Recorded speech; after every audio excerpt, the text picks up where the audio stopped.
Assalamualaikum warahmatullahi wabarakatuh. Halo sahabat Saran, yuk kita belajar bersama-sama.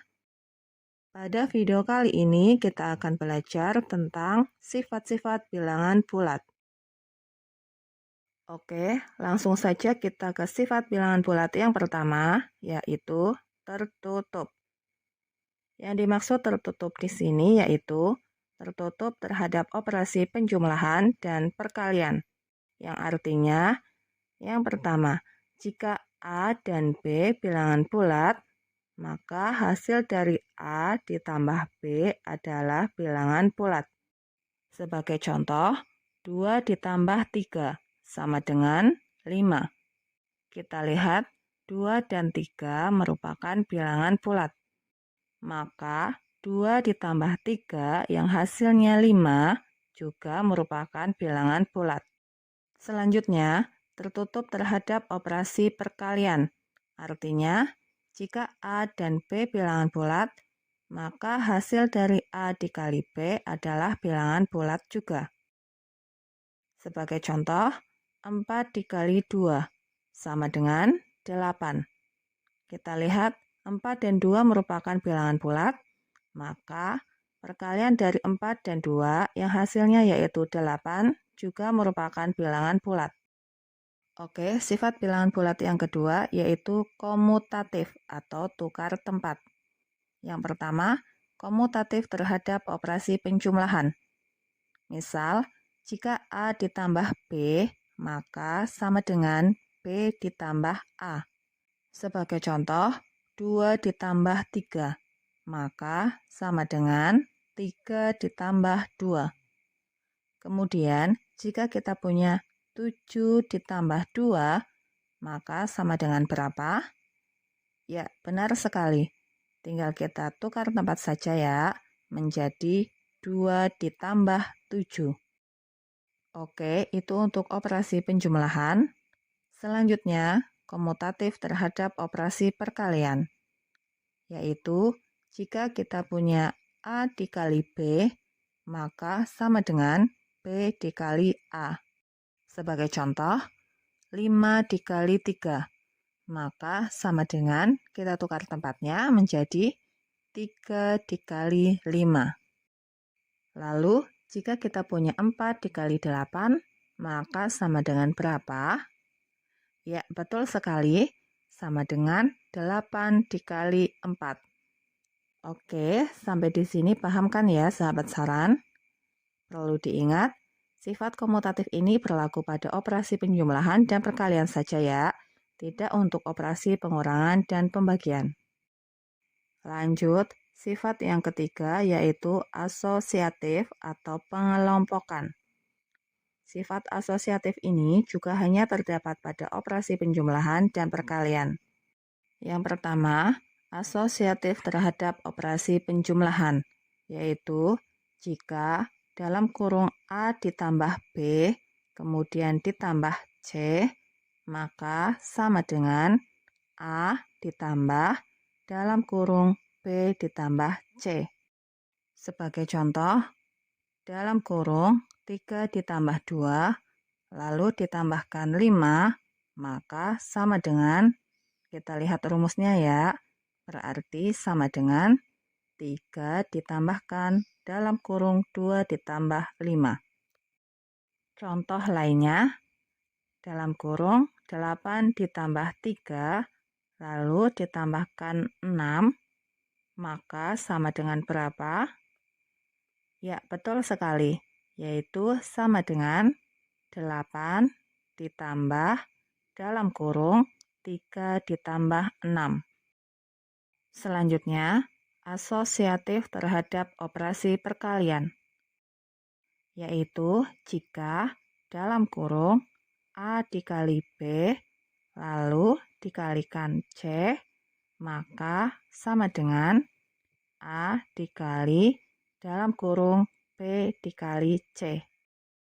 Sebagai contoh, dalam kurung 3 dikali 4, lalu dikali 5, maka sama dengan 3 dikali dalam kurung 4 dikali 5. Oke, contoh lainnya, dalam kurung 2 dikali 6, lalu dikali 5, maka sama dengan berapa? Ya, betul sekali, yaitu sama dengan 2 dikali dalam kurung 6 dikali 5. Oke, sifat selanjutnya yaitu distributif atau penyebaran.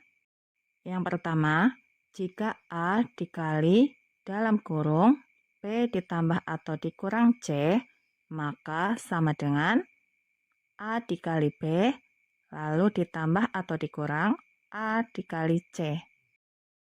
Contoh, 2 dikali dalam kurung 5 ditambah 4, maka sama dengan 2 dikali 5, lalu ditambah 2 dikali 4.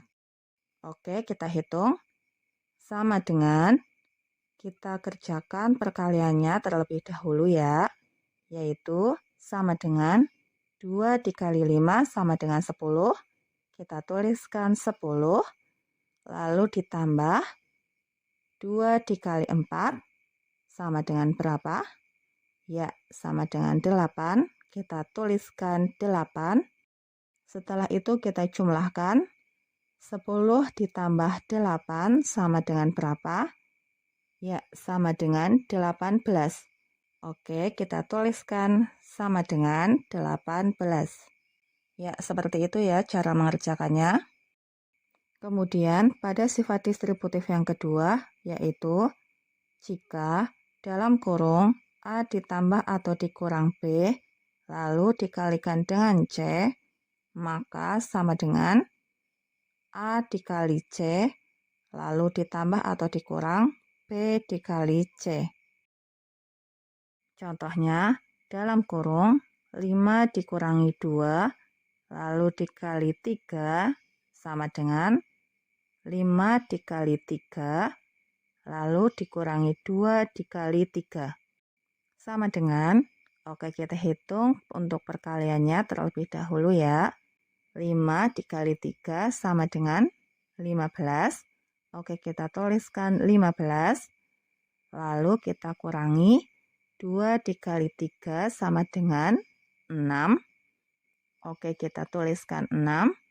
Selanjutnya kita hitung untuk pengurangannya.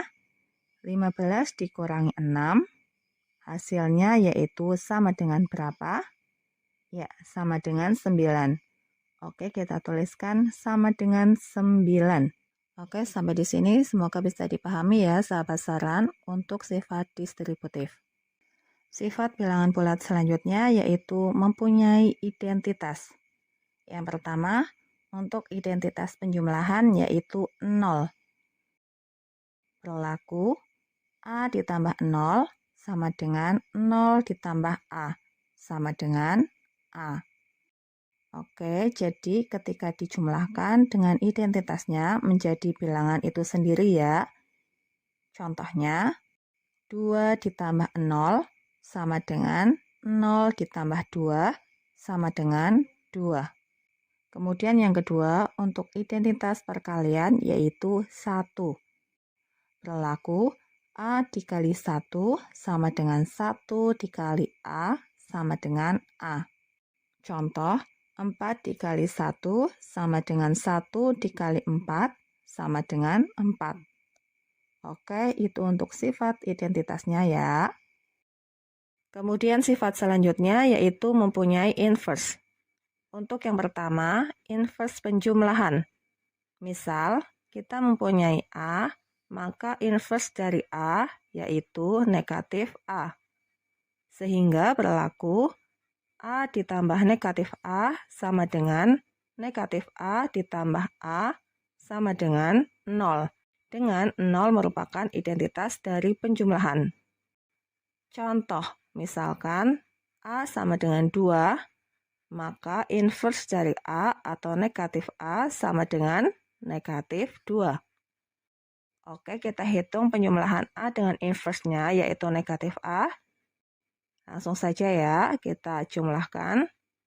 Ya, berarti 2 ditambah negatif 2 sama dengan negatif 2 ditambah dengan 2, kemudian sama dengan 0. Ya, seperti itu ya. Jadi, inverse dari 2 yaitu negatif 2. Lalu yang kedua, inverse perkalian. Untuk inverse perkalian, misalkan kita mempunyai A, maka inverse dari A adalah 1/A atau 1/A. Sehingga berlaku A dikali 1/A atau 1/A sama dengan 1/A dikali A sama dengan 1, di mana 1 merupakan identitas dari perkalian. Sebagai contoh, misalkan A sama dengan 5, berarti inverse dari A yaitu 1/5 atau 1/5. Sehingga kita hitung 5 dikali 1/5 atau 1/5 sama dengan 1/5 dikali 5 sama dengan 1. Oke, jadi seperti itu ya. Ketika kita menjumlahkan atau mengalihkan, inverse-nya akan menghasilkan identitasnya. Ya, sampai di sini semoga bisa dipahami ya, sahabat saran. Selanjutnya, sifat yang ketujuh atau yang terakhir yaitu tidak ada pembagi 0. Misal, jika A dikali B sama dengan 0, maka A sama dengan 0 atau B sama dengan 0. Jadi salah satunya yaitu bilangan 0 ya. Oke, sampai di sini ya sahabat saran. Terima kasih sudah menonton dan belajar bareng bersama Saran. Semoga bermanfaat dan sampai jumpa di video selanjutnya. Assalamualaikum warahmatullahi wabarakatuh.